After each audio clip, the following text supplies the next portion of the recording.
We gave you every opportunity and you threw it away, my mother sobbed dramatically, dabbing at dry eyes with a designer handkerchief while the entire bankruptcy courtroom watched.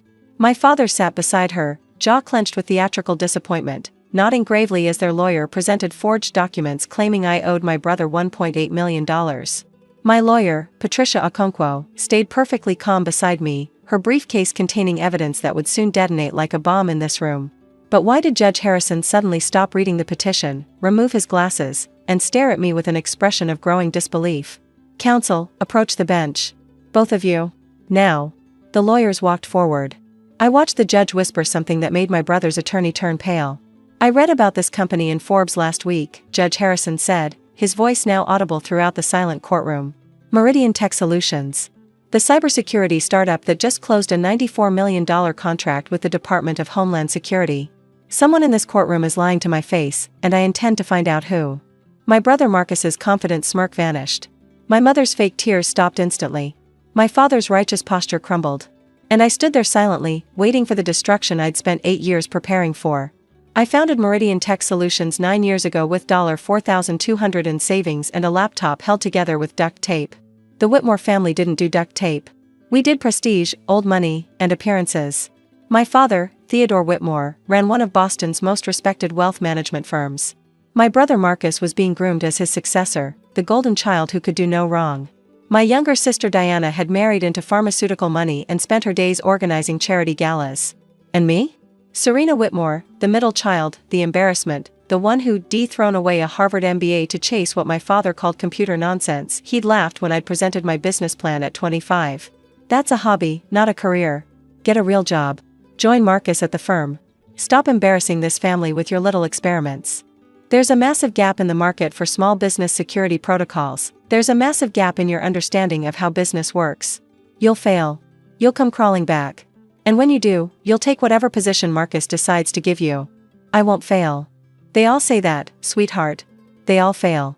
I walked out of his mahogany-paneled office and never asked for his approval again. The first 6 years nearly killed me. I lived in a studio apartment the size of my childhood closet, surviving on instant noodles and coffee that cost more in exhaustion than dollars. I worked 18-hour days learning every aspect of cybersecurity from the ground up: coding, networking, threat analysis, client relations. I made mistakes that almost destroyed me: a partnership with a con artist who stole my first prototype, a client who refused to pay for 6 months of work, a server crash that wiped out everything during a crucial demo. Cybersecurity? My family watched from their gilded towers, waiting for the collapse they'd predicted. Still playing with computers? Marcus would ask at Thanksgiving, swirling bourbon in a crystal glass. Dad's got an entry-level position available. Just say the word. Still working on that little hobby? Mom would add, her voice dripping with manufactured concern. We worry about you, darling. It's not too late to find a suitable husband instead. I stopped attending family gatherings after year 4. The energy I wasted defending myself was better spent building my company. And build it I did. Meridian Tech Solutions developed proprietary intrusion detection systems that could identify and neutralize cyber threats faster than anything on the market. We won our first government subcontract in year 5. Our second in year 6. By year 8, we had 63 employees, $18 million in annual revenue, and a reputation as one of the most innovative cybersecurity firms on the East Coast. The $94 million contract came through 7 weeks ago. A multi-year agreement with the Department of Homeland Security to implement our technology across critical infrastructure nationwide. Forbes ran a feature calling us the startup that's revolutionizing federal cybersecurity. The Wall Street Journal profiled our technology. Venture capitalists were suddenly desperate to talk to me. My family had no idea. I'd kept my success deliberately hidden, using my married name, Serena Mitchell, for all public appearances and press coverage. The few distant relatives who'd stumbled across news about Meridian Tech didn't connect S. Mitchell, CEO, with the daughter they'd written off as a failure. I preferred it that way. Their approval was something I'd stopped needing years ago. But apparently, their interference was something I still had to handle. The bankruptcy petition arrived 4 weeks after the contract announcement. It was filed by Marcus, claiming that Meridian Tech Solutions owed him $1.8 million from a significant investment he'd made in year 3. The petition alleged that I'd defaulted on repayment terms, that the company was hopelessly insolvent, and that creditors needed immediate court protection to recover what they were owed. Every single word was a lie. Marcus had never invested a penny in my company. He'd never shown any interest beyond mockery.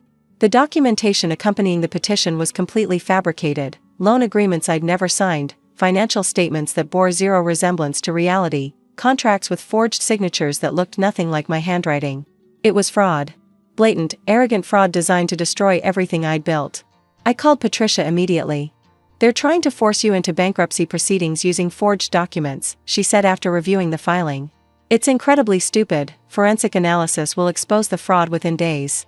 But the filing itself creates legal complications that could delay your DHS contract implementation. That might be the real goal." That's exactly what they want. Marcus somehow found out I have a government contract. He's trying to sabotage it before anyone realizes how big it is.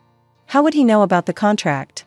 My aunt works at a law firm that handles some of our compliance paperwork. She must have mentioned something at a family dinner. I exhaled slowly. They don't know the scale. They just know I have something worth destroying. Why would your own family want to destroy your success? Because my success proves everything they believed about me was wrong. Some people would rather burn down the evidence than admit they misjudged someone. The court date fell on a Wednesday morning in late October. I arrived early, dressed in a navy suit that cost more than my first year's salary, understated, professional, commanding without being flashy. Patricia joined me at the defendant's table with 4 boxes of documentation proving Meridian's actual financial status, audited statements, bank records, tax filings, and forensic handwriting analysis of every signature on Marcus's fraudulent documents. My family arrived 20 minutes later, staging an entrance designed for maximum dramatic impact. Marcus wore the same kind of power suit he'd worn in his firm's promotional materials, Italian, impeccable, expensive. Mom had dressed in somber black, as if attending a funeral. Dad carried himself with the rigid posture of a patriarch whose family honor had been gravely offended by his daughter's existence. They didn't acknowledge me. Not a glance, not a nod, not a flicker of recognition. I was the problem to be eliminated, not a family member to be greeted. Finally facing consequences, Marcus said to his lawyer, deliberately loud enough for me to hear. "Should have happened years ago. Dad always said she'd end up like this."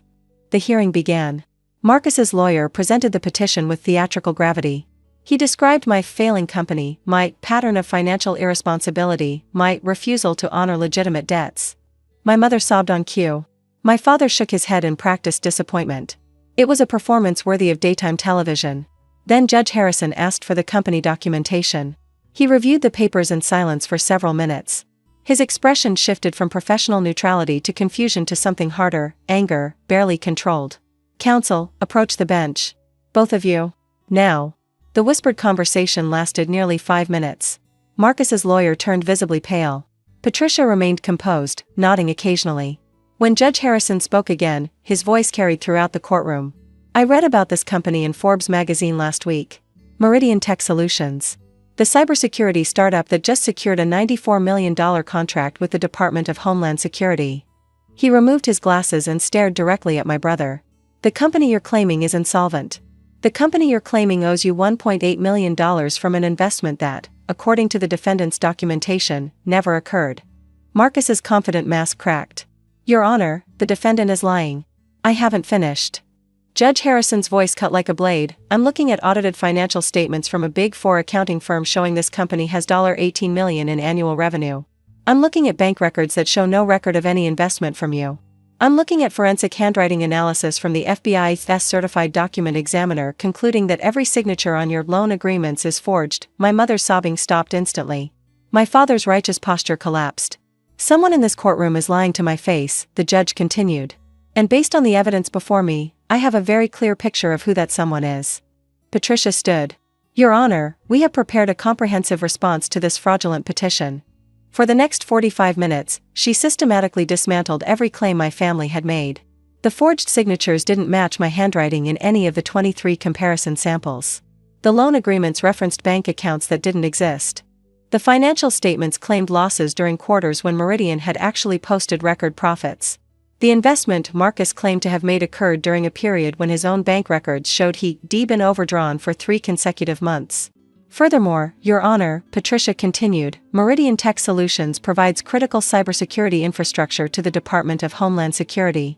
Interfering with a federal contractor through fraudulent court filings may constitute a federal crime under 18 U.S.C. Section 1001 and potentially raises national security concerns. Marcus shot to his feet. Your Honor, This is ridiculous, it's just my sister's little computer company. Your sister's little computer company protects critical infrastructure from cyber attacks. Judge Harrison's voice was ice. Power grids. Water treatment facilities. Emergency response systems. Sabotaging it isn't just fraud, it potentially endangers public safety. He turned to me.